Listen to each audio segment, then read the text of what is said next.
It's finally here, the last list of the year. We have gone through the unexpected, the disappointment, and the worst. It's finally time to end the year with the best. It's amazing that the variety of choices has greatly expanded from 2 years ago. I only watched very few back then, and didn't do any list. Now, I saw just about enough to think over and see who will be the number one. Keep in mind, like all the previous lists, it's my opinion. If you agree or disagree, feel free to leave a comment. We all have different tastes and that factor into our decision. I should remind you that this list I made can be rearranged to any place, including with honorable mentions. Actually, just the first two. Last year, I was certain with number one, but this year, I got 3 stone written position. That's amazing. Well, it's time. Here are the 5 best anime of 2017.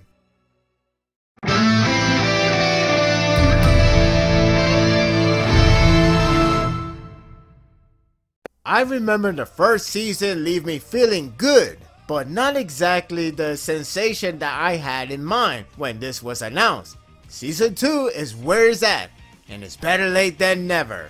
Seriously, the popularity has bloomed a lot from this, and I couldn't be any happier. If you don't follow the first season, the story takes place in Japan, an alternative setting with superpowers spreading across the city. There are quirks, and each of them has the ability to save lives or destroy.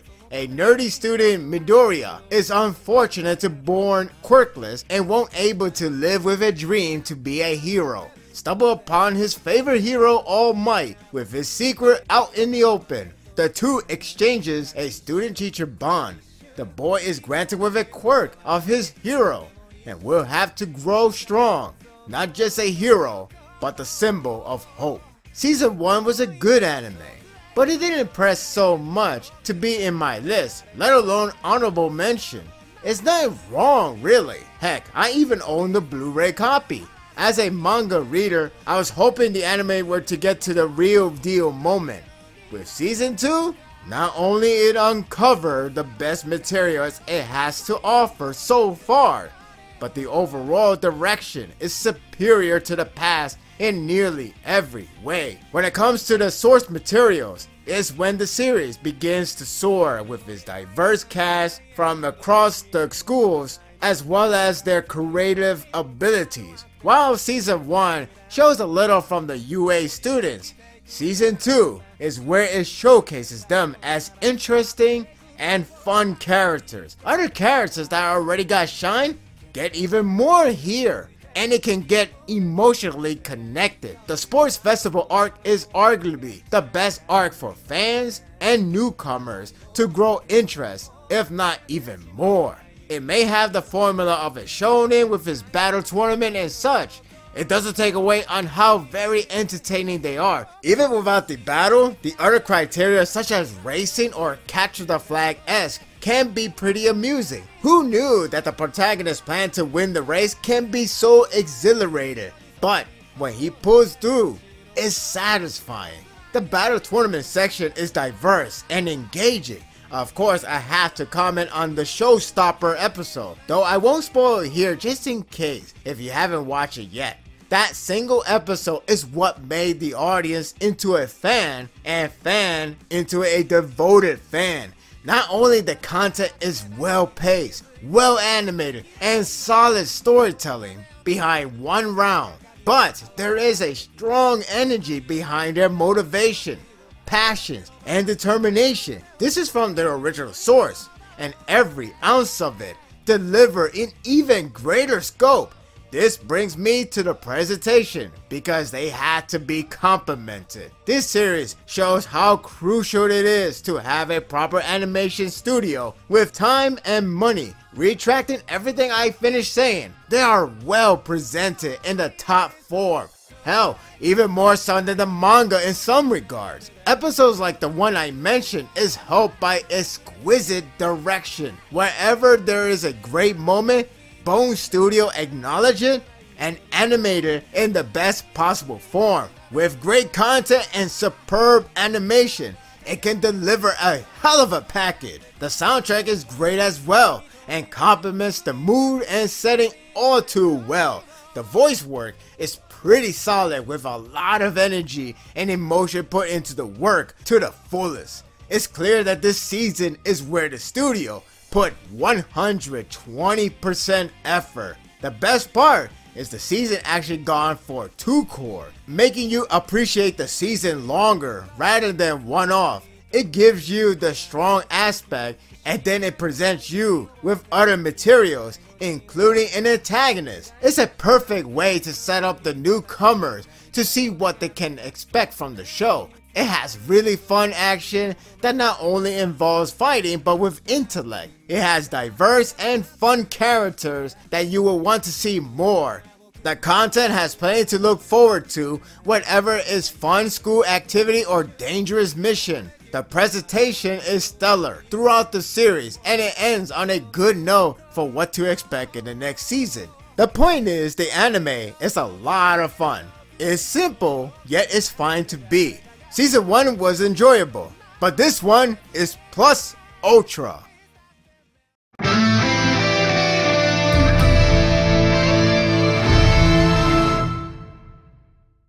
We waited for like what, 4 years for the next season? It's a hell of an endurance for anime fans. Actually, same can be said to the general fans. When it finally arrived, it almost feels so real to see a brand new content outside of recap movies and spin-offs. We may not have the same length as the predecessor, but it sure feels like the package we have long seeking for. It's hard to be a total stranger to the source material, but a quick rundown on the story. Eren and his friends live behind the walls that blocks danger to enter. That danger is known as Titans. One sorrowful day, a colossal titan appears out of nowhere and destroys the wall. Thus, danger enters the town and hundreds of citizens are devoured. Eren loses his mother in the outbreak, leaving him to shelter without any parents. He vows to seek revenge and eradicate Titans from the face of the earth. Season 1 is more about understanding the environment, the sense of actual fear and danger, and the thrilling world that you wouldn't want to be part of. Yes, I still remember that joke about living in an anime world. This one is definitely a hell to the no. Season 2 is more about the characters. Granted, the latter half of Season 1 does present the character in-depth analysis, but this season is where it fleshed out, no pun intended, even further. It may not be as intense or more like insane pacing with every sense of terror and high amount of action activity, but this is more on the grounded level. It focuses more on the tension of a character's journey rather than just watch them kill or be killed in a matter of seconds. The introduction is done. It's time to take it slow and steady. However, when the segment is done, it leaves you feel rewarded with the character growth and more mysteries behind his universe. If anything, the terror lies within not understanding the entire picture with new secrets spreading around. It's sort of a teaser for the future content that, thankfully, it will be uncovered in another year rather than 4. That said, it leaves you pretty tense on how one scene could make you rethink of his world and humanity. Like Season 1, it leaves you questioning and great interest. Only you care deeper with its further depth of the characters and the world itself. What the series has always done well is presented here. And that's intense, fearsome action. The action is as tense as before, possibly even more with new and greater fear lurking around. Gone with the thought of watching people getting killed is entertaining. Yes, there are people that just wants to see people dead. We are elevated with fear of losing that character or group. The emotional weight is also stronger than before. Now that the depth characters are beginning to learn more than revenge and fighting, it can get heavy on the mental scale. What made it possibly greater than season 1 are the twists and turns of the scenario. There's that one scene that got everyone livid, and as a manga reader, I was still stunned to see it happen. The video clip has over 10 million views just for that one scene. What's amazing is that it didn't play off as your typical formula scene that I wish I could go in depth. Instead, it sets on bringing intense emotion from the characters and delivers it greatly for us audience to digest the moment. While the content is great and all, it's the presentation that ultimately made it remarkable. That clip contains sublime voice acting, memorable quotes, set in great delivery, deep emotional conflicts, and wonderful choice of soundtrack. That's the ingredient of a memorable scene. Those traits mostly carry over to the rest of the series, and is simply superb. Well, almost. The soundtrack, good God, the composer went out of his way to top himself from the previous season, and as a guy who has the soundtrack, it shows. I lost track on how many times I repeated in my head. The downside is that it was only 12 episodes, and after a long period of waiting, it seems like it ripped. Personally, I was fine, but it did need more time to explore to keep the momentum high. If season 3 can go more than 12 episodes, we are in for a hell of a treat. Mark my words. Now then, I'm curious how they would deliver the next arc. Despite for some hiccups from season 2, the strengths are greater, and the ending leaves on a strong note for things to come for the future. We may wait it for so long, but it's well worth it.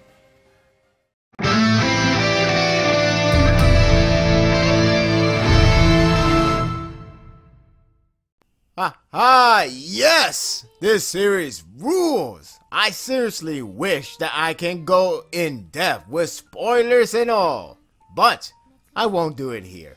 Really, this is a true gem. All the pun intended in the world. In the distant future, a new immortal and genderless life form called gems populates the earth. Phos, a 300-year-old gem, is the youngest of the gems. Kongo, the master of gems, assigns him to create natural history encyclopedia. Phos wants to embark on a mission to fight against the moon dwellers, but was produced in a weak and brittle form. His adventure will have him explore more than expected. It's amazing that this series was in my honorable mention in my 5 surprise anime, but that's only because it wasn't done. By the time I recorded it, it was before a couple of moments that set the series to be in the top 3. It's that good. The world itself is simply mysteriously fascinating. The use of gems replacing as humans is a clever and unique idea that can bring in many stylish use of characters. The anime has you exploring the characters and the lore of how they function as gems. It carefully dissects each point of the system to get you interested and prepare for the utmost intense moments. The series is done in slice of life scenery, but a lot of secrets can grasp your attention significantly. Its creative world has enough of enticing lore aspects that leaves you theorizing. The gem is used in a clever and at times remarkable way. They're immortal, but they can break and feel hopeless. The astonishing part is how the imagery can present a meaningful display of the character. While they are immortal, you can't help but feel a lot of emotions running through your head. It's rather striking and chilling when they show emotion with such heartfelt words. It can also be done in a comical sense, and it can be really funny. One of the best parts is on the presentation. I know Berserk and some other series can or has ruined your joy with 3D anime, but trust me when I say, this anime made me a believer. This is, bar none, the best 3D anime that I have seen. Everything that should have been in others happens here and is unbelievable. Some people watch this anime for animation reason, even if it doesn't have a strong story behind it, so long it is animated fluid, and then it's all good.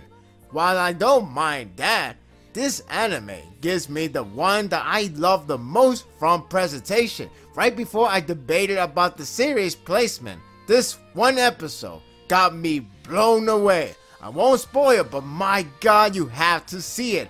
It's like Pixar decided to give the money and time. It is movie caliber of excellent. The emotional weight is heavy. The action is splendid. The choreograph is superb.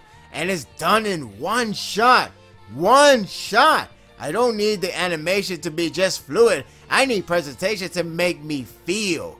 The soundtrack is also really delightful and captures the pleasantry atmosphere. The voice actor did a really good job on capturing the personality spot on. There are also other moments that got me riled up, but damn it, I cannot spoil. It sounds like it's another eye candy series. Fortunately, the characters are a lot of fun and interesting. Some can blow my expectation on how capable they can be. Daya, for example, is among one that you will become a fan because of one moment. Falls, the protagonist, is charming and amusing with plenty of heartfelt lessons. It won't be pretty, but the writing does a great job on portraying his growth. It's a reasonable development that doesn't go back on the character and develops in an interesting way. I bought the available volumes immediately after it was over. I seriously hope for season 2. It has a unique world, pretty fun and interesting characters, deep, meaningful shots, intensity, and simply fun. Watch this gem. It's far more than just a rock.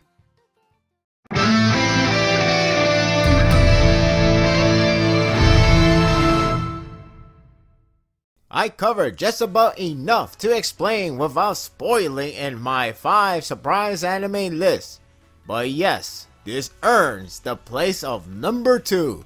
I'll go over quickly as I already addressed it beforehand. A girl meets a boy who is actually a machine of some sort. The letter was discovered and is from her mother. Thus she embarks a dangerous adventure along with the boy to go deep into the abyss to find her long lost mother. The intro covers enough material to give the audience a lot to be interested in this universe. The lore is well developed and appealing, even with its dark and spooky nature. The characters are fully realized with their age and experience that makes the survival more organic and frightening. There are other characters with compelling, charming, and intriguing backstory. The atmosphere and the environment are extraordinary and breathtaking with its exquisite visual. Each of the stages differs one after another greatly, and the adventure begins to diverge in a unique way. The soundtrack is soothing and tenderness with its chilling and calming tone. The strongest perk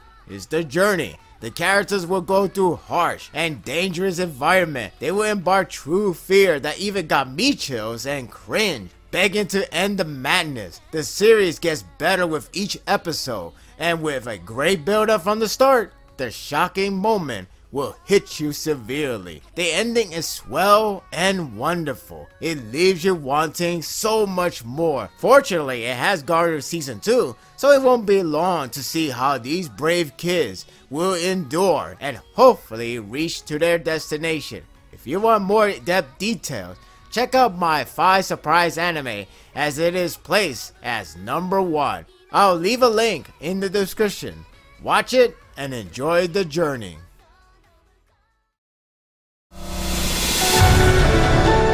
Before we get to number 1, here are the honorable mentions.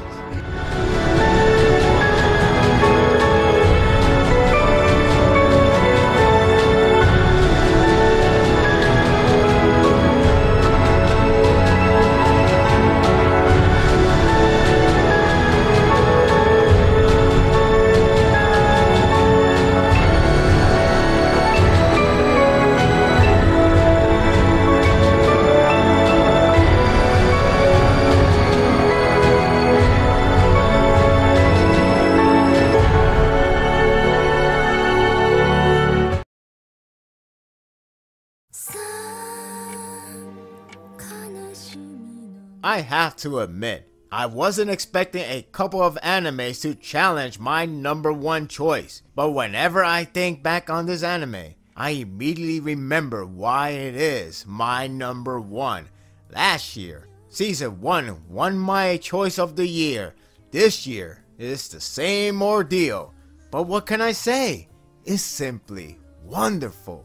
Yotaro has finally taken the name of Yorokute Tsukeroku III, and with his master Yakumo's permission has attained the lofty rank of Shinuchi. He assumes the name at a critical time for Rakugo, with audience fewer than ever.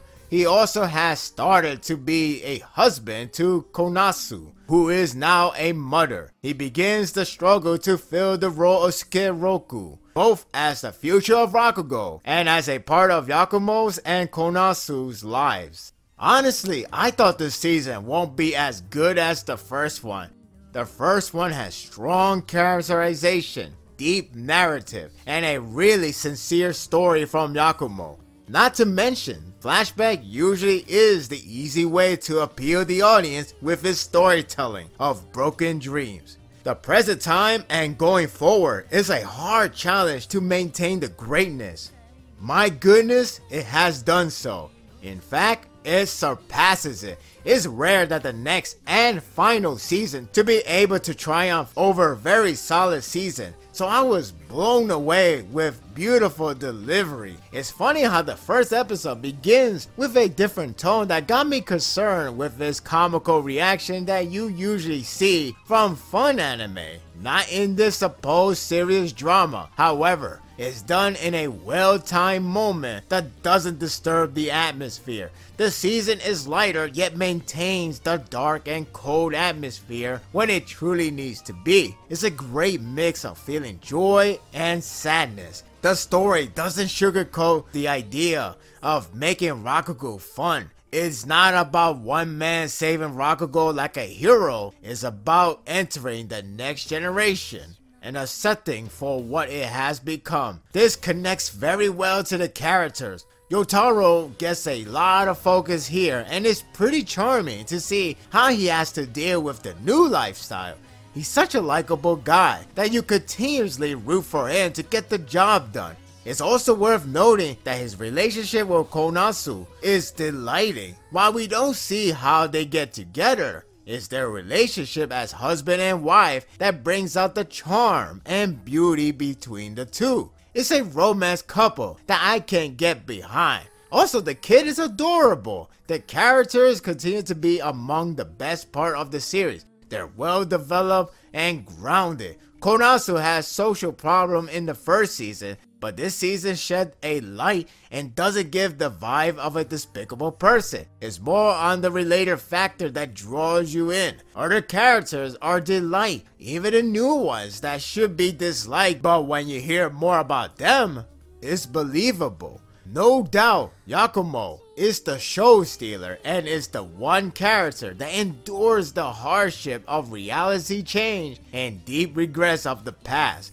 Everything that happened in season 1 returns here and puts him into a great challenge of a sentence. His character can be seen as a tragic man who can't seem to move forward or face his past with a closure. He doesn't come off as dislikable. You can understand the misery he's in and trying to move forward with a pleasant sign of hopefulness. It doesn't hammer it all the way. You want him to get his lost smile back. He becomes your grandfather figure. You just want him to be happy. Whenever there's a good moment, you feel charm and calm. It's the reward. Then you be thanking the anime a lot. It is a wonderful feeling when you see a good thing comes through for Yakumo. Simple words can pack a massive weight. You feel so much depth in them. I got teary whenever there's a development that I wish for coming true. It's an emotional ride. The presentation is sublime. The Rakugo segment is still inspiring and magnificent piece of media. They convey deep meanings, heartfelt messages, and great amount of joy. The way how these characters express are really convincing and ties wonderfully to their persona. The soundtrack is gentle and beauty, brings out the best level of sensation. This is it. This is the anime that I knew it made my decision much easier. While it won't be present in next year, it ends on a beautiful message. Without a doubt, this is the anime that I will miss, but it forever will be my best anime of 2017.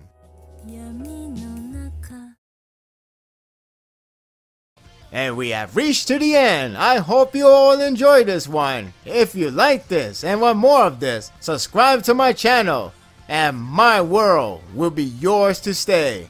Until next time, take care.